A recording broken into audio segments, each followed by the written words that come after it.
you want to write your first song? Well, you've come to the right place. In this video, I'm going to walk you through the basic song structure of every modern song written. Hey, my name is Birch. I'm a singer-songwriter, a worship leader, and an independent artist. And for the last 20 years, I've been writing songs for my church and churches all over the place. And at the time of recording this video, my brand new single, Decided, is out on all major streaming platforms. I encourage you to check that song out. I believe it'll encourage you. I believe it'll motivate you, not just to follow Jesus, but also to be encouraged to write the song. I don't know if you're anything like me, but when I began my songwriting journey, the tips and tricks and secrets of songwriting seem to be a little bit mystical and hidden. And unfortunately, there are things about music that are a bit gatekept by those who are already in the industry. But this video and this channel exists to equip you to be able to write music, to lead with purpose. And no matter what form of music that you write and record, be it songs for your church or maybe it's individual songs for yourself, pop songs, whatever that might look like, I think these tools that I'm going to give you in this video are going to help you in your process. What we're going to focus on in this video are the elements of a song.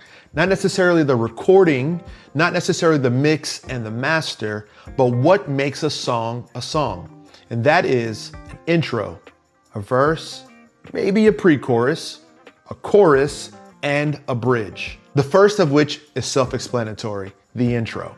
The intro is all about setting up your song. It's what draws the listener in. It's what makes a person believe or disbelieve that they should listen to this song. In the first few seconds of your song, people are making subconscious decisions if they should continue to listen. Those decisions are impacted by key, by tempo, by melody, by feel. And so as a songwriter, you want to ensure that not one moment of your song is wasted. Allow that intro to create tension and release, to create mystery and interest. And I guarantee you, as you do that, your song will be all the better for it. The verse or the verses.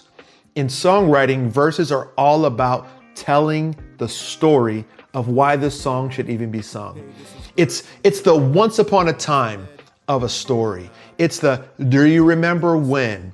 It paints the picture, it creates a mental image inside of the listener, and it allows the person who is listening to the song to track with you down the road of discovery to the big picture of your song. When it comes to commercial music, songs are very, very short and condensed. So the job of the writer is to get that verse to tell a story quickly, accurately, and impactfully. A tip for a songwriter is to get your verse down as short as possible, but as clear as possible. Get it down to a few lines, 3 to 4 lines. That way you can condense a really rich idea in a short period of time to maintain the interest of the listener. The pre-chorus. Not every song needs a pre-chorus, but when a song does, the pre-chorus is super important. It really can make or break how your song flows into the next section, which would be your chorus. Your pre-chorus should build anticipation for your chorus. It should be the continuation or the blending of what's happening in your verse, what's coming into your chorus. A helpful tip when writing a pre-chorus is to make that pre-chorus have a natural rise to it, whether that be melodically, lyrically, or substantively. Melodically, you can have your melody begin to step its way up and up and up so that it leads into the chorus. Rhythmically, parts of that rhythm can get a little bit faster or more subdivided. If a portion of your verse is on this type of beat, maybe your pre-chorus doubles it up. You want to have some type of lift and build and gradual rise into your chorus. Or even with the lyrics, part of your lyrics can say something about going up or coming down. Something about that lyric or the substance of whatever is in that pre-chorus causes the listener to move ahead into what's next. The chorus. The chorus is the most important part of your song. It's the big payoff. It's the climax of the song. It's more than likely the part of the song that the listener will remember and sing over and over and over again if it gets caught into their head. I want to encourage you to work really hard on writing a great chorus, a chorus that's memorable, a chorus that's sticky, a chorus that's impactful, a chorus that will not be easily forgotten. The bridge. Now, usually the bridge is a breakaway or a variation from what's been happening in your song all the while. The bridge can either be a part that is more like a refrain that's repeated over and over again, or it could be an even more triumphant part of your song. It could be something that's completely divergent from what you've established thus far, but it also can be extremely memorable. Now let's discuss some incredible examples. Now I'm a worship leader, and so I love songs that are written by and for the church, but I've also got some great pop song ideas that I'd love to talk through with you. Hey, I just wanted to pause the video for 1 second to let you know about the sponsor of this video, BerchmanPaulJr.com. If you're a worship leader, a local church pastor, or part of a worship team, this is the hub where I share resources that'll help you build healthy worship culture, grow your team, and lead with purpose. You'll find free, yes, free resources you can download and use right now with your team. You'll also find a little bit of info about the new music that I'm releasing, the songs that I've written, and the sermons that I've preached. Maybe you have a very specific need, like quality preaching on a Sunday morning, or worship leading at your next conference. Maybe you want to discuss growth and strategy and how to build a healthy team. I've created a booking page right here on the website. Fill that form out, and that'll start a conversation between you and I about how we can collaborate on building your church. So, after this video, take a second to check out BerchmanPaulJr.com. The link will be in the description. Now let's get back to the video. One of my favorite songs of all time is Goodness of God by Bethel Music. The verse is beautiful. It's so testimony based and focused, and these are what the lyrics say. I love you, Lord, for your mercy never fails me. All my days I've been held in your hands. From the moment that I wake up until I lay my head, I will sing of the goodness of God. What a great picture of storytelling in a verse to set the tone, to create interest and intrigue inside of the listener. Everyone really wants to get to the resolution of that testimony, which is in the chorus. A great example from the pop world would be Marvin Gaye's What's Going On. This is what the verse says. Mother, mother, there's too many of you crying. Brother, brother, brother, there's far too many of you dying. You know, we've got to find a way to bring some loving here today.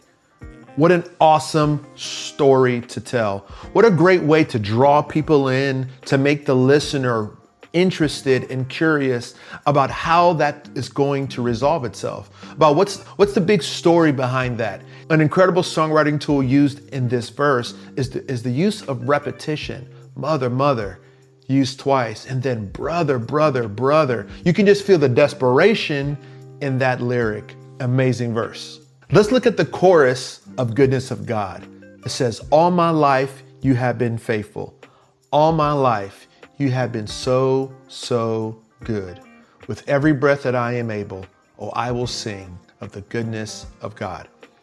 Another use of amazing repetition here. All my life you have been faithful. And then it repeats, all my life you have been so, so good. That repetition of so, so good and all my life just makes it so easy to sing along, but it's also creating desire and desperation, and it's communicating meaning, that you really mean this when you're singing that. A fantastic chorus. Now back to Marvin Gaye, What's Going On. It's the most classic, one of the most classic hooks of all time in all music. What's going on? Tell me what's going on. Whoa, what's going on? What's going on? While the chorus doesn't give you a full picture or full answer, it allows everyone to be able to identify with Marvin's plight. What's going on? There's so many of us that we look around us and we see the world around us and we do wonder what's going on. Something to note in this chorus is that it's specific enough that people can understand, but it's vague enough for everyone to be able to attribute their own meaning towards it. Amazing chorus. Back to Goodness of God. The bridge. The bridge says this, your goodness is running after me, it's running after me. Your goodness is running after me. With my life laid down, I surrender now. I give you everything. Your goodness is running after me. In worship music, repetition is used and leveraged in a really powerful way because it's all about communicating desire and passion. And in this bridge, there's so much repetition used that it makes it so easy to sing, so easy to catch along to, and it allows the listener to be able to profess and confess the same desire. One phrase that you'll hear often when it comes to songwriting is "don't bore us, get to the chorus." It's an old Dave Grohl adage, but in worship music, sometimes the bridge is even more important than the chorus. And this song puts a lot of emphasis on making the bridge strong and powerful. And now back to the pop side. Marvin Gaye's song, What's Going On, doesn't have a traditional bridge. So let's look at another song called Respect by Aretha Franklin. An amazing verse and chorus. It's got so much soul, so much feel. The beautiful thing about this song is it kind of has two bridges. It has the big bridge and it's got a bit of a hook as well too. Now this hook we'll look at as our bridge. It is so cool. She doesn't just say respect, but she spells it out. R-E-S-P-E-C-T. Find out what it means to me. R-E-S-P-E-C-T. Take care of TCB. You know, that is such a clever way of taking a bridge and making it a divergent part or a variation part of the rest of the song. It's not only approaching lyric and singing completely different by spelling out the word, but in the arrangement, the song stops and it emphasizes that lyric. And if you've ever wondered what is TCB or who is that, TCB just means taking care of business. So basically she's saying, take care of your business by respecting me. It's a great song. In conclusion, there's no right or wrong way to write a song. However, if you can learn the basic form and basic structure of a song, you'll be well on your way to writing a great song.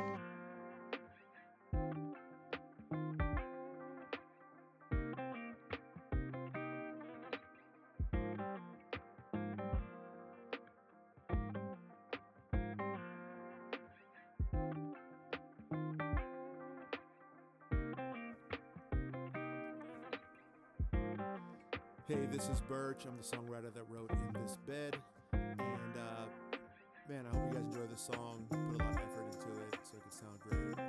All the sections that are provided lyrically were added, and just added some melodies that I thought made it sound fun. So enjoy the song.